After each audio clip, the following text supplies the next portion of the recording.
ठाणे महानगरपालिकेमध्ये प्रशासकीय राजवट सुरू झालेली आहे। त्यावर संपूर्णपणे राज्य शासनाचं नियंत्रण आहे।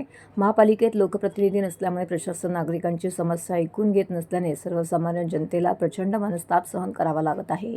ठाणेकर नागरिकांना खड्डेमुक्त रस्ते, पिण्याचे पाणी, घनकचरा यांसारख्या मूलभूत सुविधा मिळणं आता मुश्किल झालेलं आहे।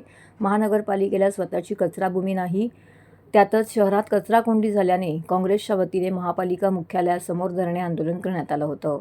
या आंदोलनास प्रदेश सरचिटणीस ठाणे प्रभारी चंद्रकांत पाटील, प्रदेश सचिव संतोष केनी प्रामुख्याने उपस्थित होते। यावेळी चंद्रकांत पाटील म्हणाले की काँग्रेस पक्ष निवडणुका होत अथवा न होत सर्वसामान्यांच्या प्रश्नांवरती सातत्याने आवाज उठवत राहणार आणि सत्ताधारी आणि प्रशासनाचा भ्रष्टाचार बाहेर काढणार, असं त्यांनी यावेळी म्हटलं। या आंदोलनाकर्त्यांमध्ये हातामध्ये विविध घोषणांचे फलक घेत सत्ताधारी तसेच प्रशासनाच्या विरोधात प्रचंड घोषणाबाजी करत ढोल वाजवून मुख्यालयाचा परिसर दणाणून सोडला।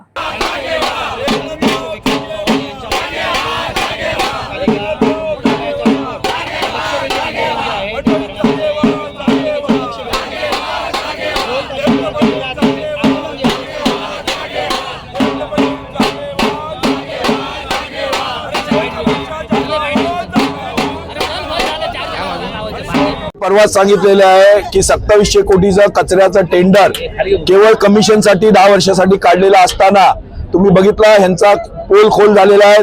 10 दिवस कचरा ठाण्यातला उचलला गेलेला नाही। एकीकडे विकासाच्या गोष्टी करतात, विकास यांच्याने होणार नाही कारण का यांना टेक्निकल इंटेलिजन्स नाही, यांना पॉलिटिकल विल नाही।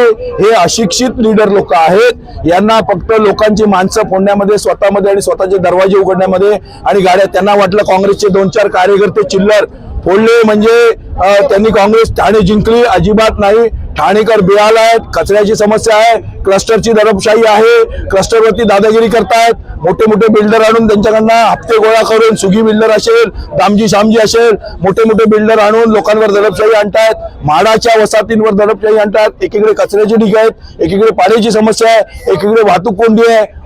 ठाणे बेहाल आहे, विकासाच्या गोष्टी करतात। ठाणे बेहाल आहे, विकासाच्या गोष्टी करतात, महाराष्ट्रामध्ये विकासाच्या गोष्टी करतात, ठाण्यामध्ये अंधाधुंदी पसरलेली आहे आणि अधिवेशनात जाऊन सांगतात मी शेर का बच्चा है। अरे शेर का बच्चा है तो ठाणा संभाल और जागा हो, ये कचरे का ढीग उठाओ, वो सीपी तलाव को बचाओ। एकीकडे जाऊन नौटंकी करतात, सीपी तलावचा हे झाला पाहिजे। अरे सीपी तलावाला डम्पिंग नेलं कोणी? तुम्हीच नेलं। 25 वर्ष तुमची सत्ता होती, तुम्ही का डम्पिंग ग्राउंडची व्यवस्था करू शकले नाही? तुम्ही का कचरा निर्मूलनाची व्यवस्था करू शकले नाही? तुम्ही का पाण्याचं धरण घेऊ शकले नाही? लोकांना फसवून, गंडवून, चुतिया म्हणून या 25 वर्ष सत्ता हस्तगत केली यांनी।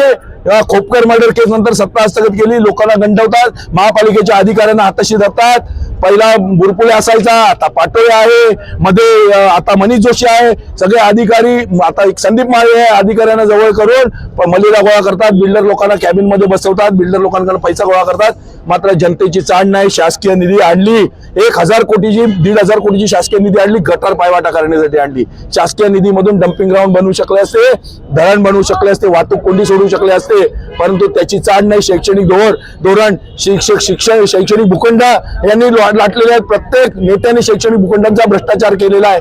त्यामुळे या भ्रष्टाचाराने बोकाळलेला जसं संजय केळकरांनी म्हटलं, भ्रष्टाचाराने बोकाळलेल्या याची चौकशी झाली पाहिजे। आणि माझी चॅलेंज आहे देवेंद्र फडणवीसना, तुमच्याच आमदारांनी संजय केळकरने सांगितलं, संजय केळकर चॅलेंज आहे। एवढे आमदार इथे आहेत, 4 आमदार आहेत, प्रताप सरनाईक, जितेंद्र आव्हाड, संजय केळकर, एकनाथ शिंदे, एक खासदार आहेत, नरेश मस्के, मंत्री आहेत, मुख्यमंत्री आहेत, उपमुख्यमंत्री आहेत, का ठाण्याचा प्रश्न सोडू शकत नाही?